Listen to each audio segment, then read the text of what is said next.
konfirmasi positif COVID-19 bertambah sebanyak 109 kasus, sehingga total menjadi 1.155, 3.293 kasus, 5.923 orang, 8.607 orang, 10.843 orang, 12.776, 14.032.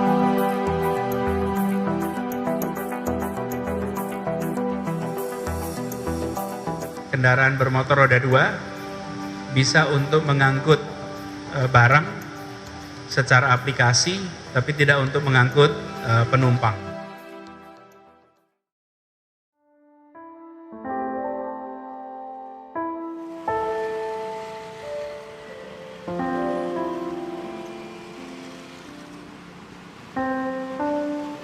Nama saya Deyanita Farwati, biasa dipanggil Dea. Umur saya 47 tahun. Saya bekerja sehari sebagai ojek online atau ojol, sudah bergabung sejak tahun 2015.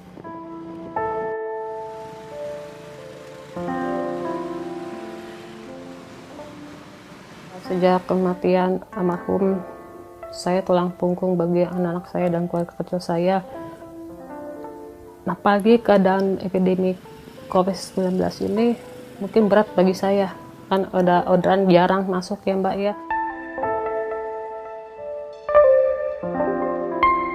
Jujur Mbak, ini penurunan saya, penghasilan saya turun drastis 70-80%. 70-80% turun, kemungkinannya nggak tahu sampai kapan epidemi seperti ini. Buat saya mungkin berat, sangat-sangat berat. Sehari kadang satu orderan, kadang kemarin saya seminggu zong nggak dikasih orderan sama sekali. Berat buat saya Mbak, karena kan saya senang bayar kontrakan dan anak-anak saya makan. Malah nggak, sehari kalau ini kadang satu orderan tuh nilainya rendah Mbak, bukan kita ngeluarin rezeki ya. Paling 9.400, 10.000 sehari-hari, cuma dapat itu doang, nggak bisa dapat tambahan lagi.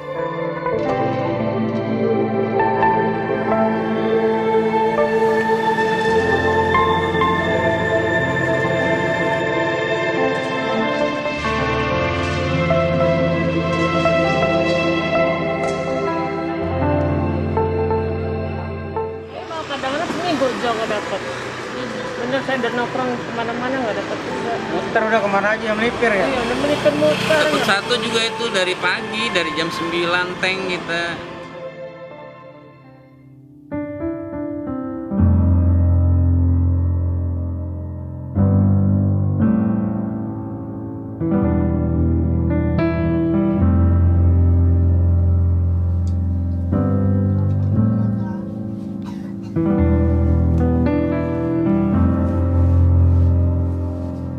Perkenalkan, nama saya Sofyan Agustiawan, umur saya 37 tahun.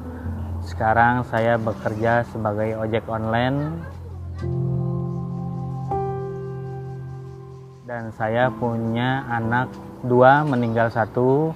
Dan sekarang ini saya sedang mengalami sulit, istri saya sedang mengalami sakit kanker payudara stadium 4.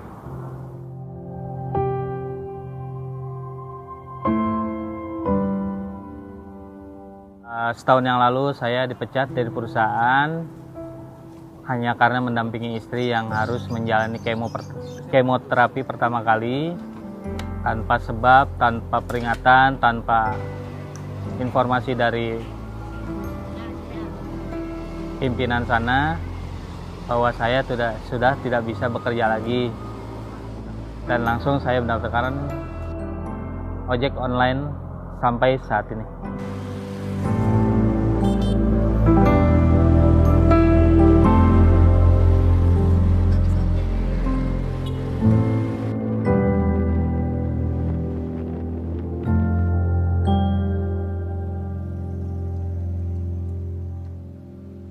Setelah orderan penumpang ditiadakan,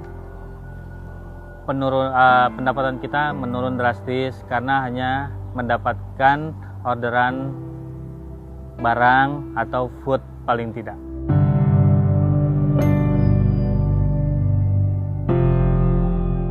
Dalam beberapa arti saya keliling-keliling ke wilayah Jakarta Barat, Jakarta Pusat, Jakarta Selatan, saya pernah tidak dapat sama sekali. Bahkan dalam seminggu saya pernah tidak dapat sama sekali.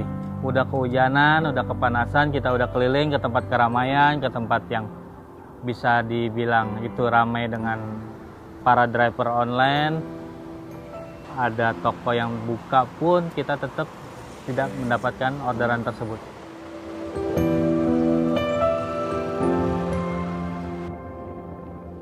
Dalam sehari biasanya sebelum pandemi COVID ini, biasanya dalam sehari itu kita mendapatkan paling nggak 200 atau 250 dalam sehari. Tapi setelah ada pandemi Corona ini, paling tidak buat saya maksimal itu 100 atau 150.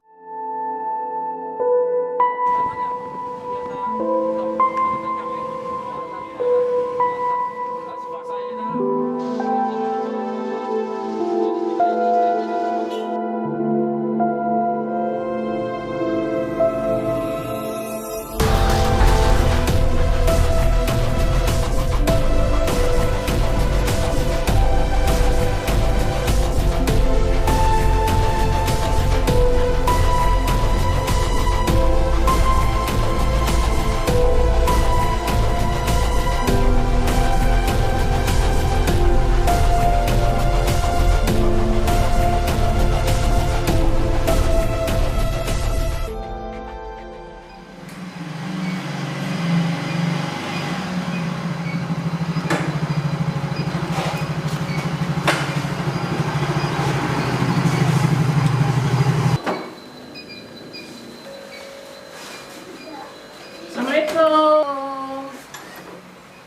Dede.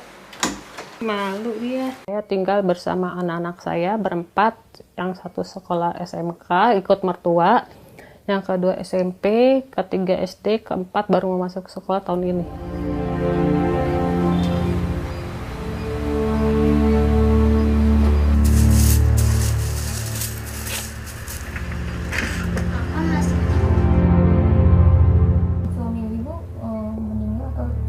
Meninggal sakit jantung.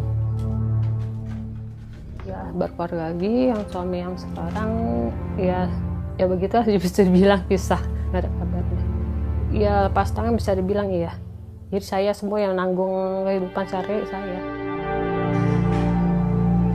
Dengan keadaan seperti ini tinggal di kontrakan. Batas waktu yang ditentukan saya akan diusir kalau saya tidak membayar kontrakan. Ya mau nggak mau saya harus bayar kontrakan, Mbak.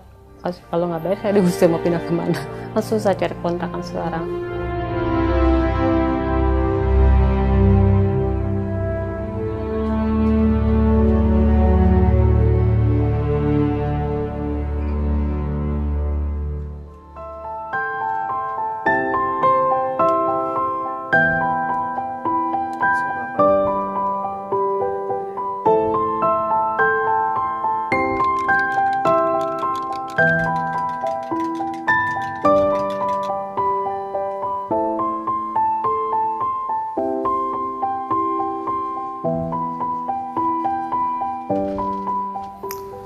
Sejauh ini saya mendampingi istri saya dan berobat selama di Rumah Sakit Darmais sana, dari mulai kemoterapi sampai 2 bulan lalu menjalani operasi pengangkatan payudara dan indung telur. Alhamdulillah berjalan dengan lancar dan sampai sekarang saya masih terus mendampinginya bila mana ada jadwal untuk ke rumah sakit. Saya waktu itu pernah merasa, wah istri saya umurnya udah tinggal sebentar lagi waktu itu. Tapi saya yakin Allah punya rencana lain kalau memang istri saya diambil sama beliau, sama Allah. Tapi saya berusaha semampu mungkin, sekuat tenaga untuk membawa dia ke instalasi gawat darurat di Rumah Sakit Darmais waktu itu.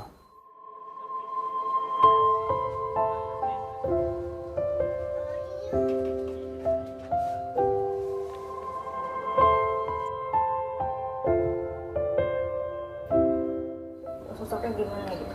Wah, Saya pikir gini ya, banyak di rumah sakit juga yang cerita, kalau Bu, itu siapa? Suami, saya bilang. Setia ya Bu nganter, bukan setia lagi gitu. Mana ada sih Bu, suami, istri sakit yang ngurusin. Maksudnya apa ya, maaf gitu ya, mau itu pada saat saya dicebokin, ngurusin, ngelap, mandi, apa segala macam. Itu saya beruntung banget. Saya sangat beruntung. Saya pikir itu serah, kalau mau nyari lain, mau nyari lagi silahkan gitu. Cuma terima kasih gitu. Terima kasih sama Allah gitu, ada suami yang benar-benar nggak ninggalin gitu posisinya. Banyak ibu-ibu yang cerita saya ditinggalin suaminya karena saya sakit seperti ini. Saya alhamdulillah dia ngurusin dari nol, dia saya sakit ngurusin semua. Dia nggak jijik, nggak apa-apa urusan. Makan kalau saya nggak mau makan, dia marah. Makan ayo, mau sehat nggak, mau lihat anak nggak. Nggak bisa. Aku ganti baju. Pakai baju. Di mana ya? Di sini makanya kasih tahu sini. Aku. Ini satu bentuk tanggung jawab saya kepada dia untuk menjaga dan merawatnya, karena saya dalam ijab kabul menikah waktu itu saya berjanji karena ingin menjaga dan merawatnya dalam keadaan apapun, begitu. Yang bohong ini.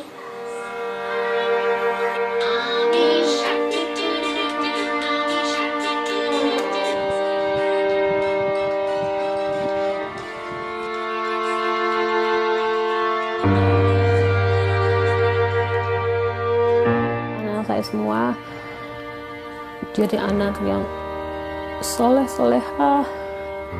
Dia banyak rezeki yang sukses ke depannya, bisa mandiri walaupun gak ada papahnya, supaya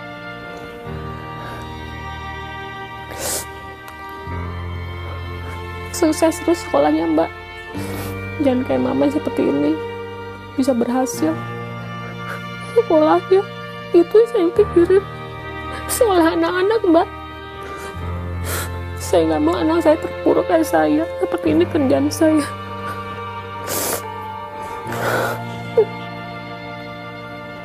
Saya ingin lihat anak saya berhasil. Itu aja.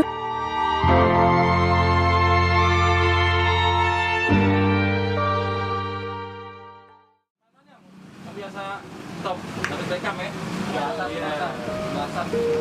saya dah. Jadi gimana yang biasa top habis rekam ya. Aplikasi ojol ini sangat membantu untuk kita, apalagi di pandemi corona ini ada beberapa teman yang di PHK atau yang dirumahkan tanpa dikeluarkan gajinya. Saya sangat bersyukur aplikasi tersebut sangat membantu untuk saya ataupun kami yang di PHK. Ya, saya masuk ojek online tuh tahun 2015. Itu alhamdulillah Mbak, penghasilan saya tuh banget, alhamdulillah banget. Alhamdulillah membantu. Insya Allah cepat lebih beres, nggak ada lagi virus corona lah intinya. Iya. Cepat berakhir semuanya.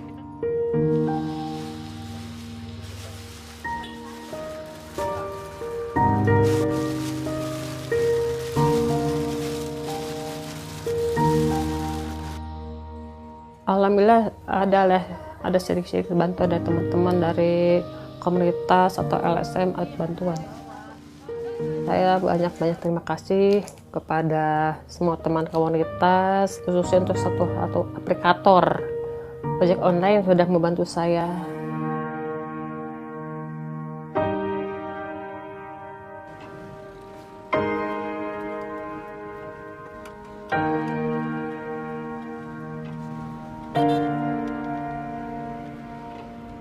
Di awal pandemi ini kita sendiri sudah koordinasi ke seluruh komunitas-komunitas pergerakan ojol di Nusantara. Upaya yang pasti dalam gimana cara kita meringankan beban ojol di saat sekarang, kita melakukan pendataan di setiap wilayah. Jadi kita pola bantuannya gini, kita coba ngebantu yang kita utamakan ojol-ojol yang sudah manula, artinya yang emang fisiknya sudah nggak bagus.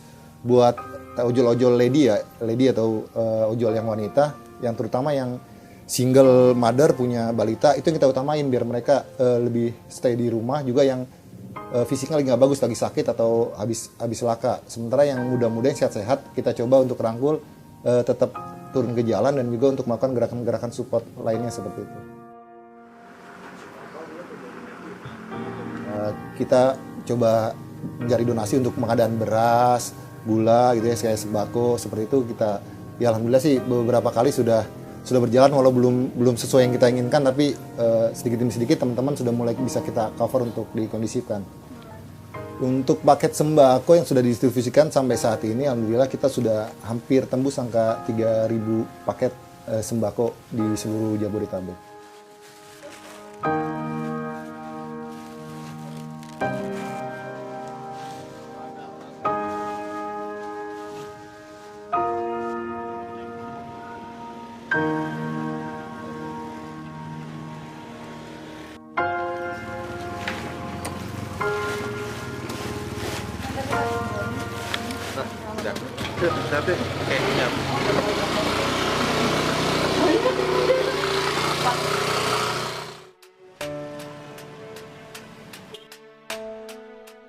Semua ojol di Nusantara ya, kita itu pejuang jalanan, otomatis sebagai pejuang kita nggak boleh cengeng, kita nggak boleh lemah, kita nggak boleh terlalu berharap ke satu titik, tapi kita buktiin bahwa kita ojol, kita ada, kita bisa, ayo sinergi, bergerak, menghimpun kekuatan untuk melihat kanan kiri siapa yang butuh kita dan apa yang bisa kita lakuin sesama ojol. Artinya jangan cuma sekedar oh iya kita susah tolong bantu, tapi oh iya situasi memang susah, apa yang bisa kita perbaiki di dalam keadaan seperti ini.